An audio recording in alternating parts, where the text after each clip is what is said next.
Hi hello ಎಲ್ಲರಿಗೂ ನಮಸ್ಕಾರ. Mom story ಚಾನಲ್ಗೆ ಸ್ವಾಗತ. ಬನ್ನಿ ಸಿಂಪಲ್ಲಾಗಿ ಎಗ್ ಆಮ್ಲೆಟ್ ಹೇಗೆ ಮಾಡೋದು ಅಂತ ನೋಡ್ಕೊಂಬರೋಣ. ಸೊ ನಾನಿಲ್ಲಿ ಮೊದಲು ಒಂದು ಸಣ್ಣ ಪಾತ್ರೆಯಲ್ಲಿ ಎಲ್ಲ ಮಿಕ್ಸ್ ಮಾಡ್ಕೊಂಡು ಇಟ್ಕೊಂಡಿದ್ದೀನಿ. ಅಂದರೆ ಸ್ವಲ್ಪ ಈರುಳ್ಳಿ, ಕೊರಿಯಾಂಡರ್ ಮತ್ತು ಪೆಪ್ಪರ್ ಪೌಡರ್, ಸಾಲ್ಟ್ ಮತ್ತು ಅದಕ್ಕೆ ಒಂದು ಮೊಟ್ಟೆ ಹಾಕಿ ಚೆನ್ನಾಗಿ ಕಲಿಸ್ಕೊತಿದ್ದೀನಿ. ಸೊ ಇದು ನಾನು ಮಾಡ್ತಿರೋದು ಒನ್ ಆಮ್ಲೆಟ್ಗೆ, ಆಯಿತಾ. ಒನ್ ಆಮ್ಲೆಟ್ಗೆ ನೀವು ಒಂದು ಆನಿಯನ್ ಮತ್ತು ಹಾಫ್ ಸ್ಪೂನಷ್ಟು ಪೆಪ್ಪರ್, ರುಚಿಗೆ ತಕ್ಕಷ್ಟು ಸಾಲ್ಟ್ ಮತ್ತು ಸ್ವಲ್ಪ ಕೊರಿಯಾಂಡರ್ ಹಾಕ್ಕೊಂಡು ಚೆನ್ನಾಗಿ ಕಲಿಸ್ಕೋಬೇಕಾಗತ್ತೆ. ಇದು ಇನ್ನೊಂದಕ್ಕೂ ಎಲ್ಲ ಫಸ್ಟೇ ಮಾಡ್ಕೊಂಡು ಇಟ್ಕೊಂಡಿದ್ದೀನಿ ನಾನು. ಒಂದೊಂದು ಗ್ಲಾಸಲ್ಲಿ ನೀವು ಈ ಥರ ಮಾಡ್ಕೊಂಡು ಇಟ್ಕೊಂಡ್ರೆ ನಿಮ್ಗೆ ತುಂಬಾ ಈಸಿ ಆಗುತ್ತೆ. ಸೊ ಗ್ಲಾಸಲ್ಲಿ ಹಲ್ಲಾಡಿಸ್ಬಿಟ್ಟು ಈ ಥರ ಚೆನ್ನಾಗಿ ಮಿಕ್ಸ್ ಮಾಡಿ ಡೈರೆಕ್ಟಾಗಿ ನೀವು ಹಾಕ್ತಿರ್ಬೋದು. ಸೊ ಫಸ್ಟು ನಾನು ಸ್ವಲ್ಪ ಎಣ್ಣೆ ಹಾಕ್ಕೊತಿದ್ದೀನಿ ತವ ಮೇಲೆ.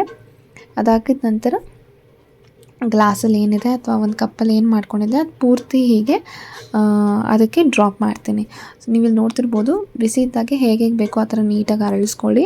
ನೋಡಿ ಚೆನ್ನಾಗಿ ಕುದೀತಿದೆ. ಲೋ ಫ್ಲೇಮಲ್ಲೇ ಇಟ್ಟಿದ್ದೀನಿ ನಾನು, ಬಟ್ ಚೆನ್ನಾಗಿ ತವ ಕುದಿ ಬಂದಿತ್ತು. ಸೊ ಅದರಿಂದ ಅದ ನಂತರ ನಾನು ಹಾಕಿದ್ದೀನಿ.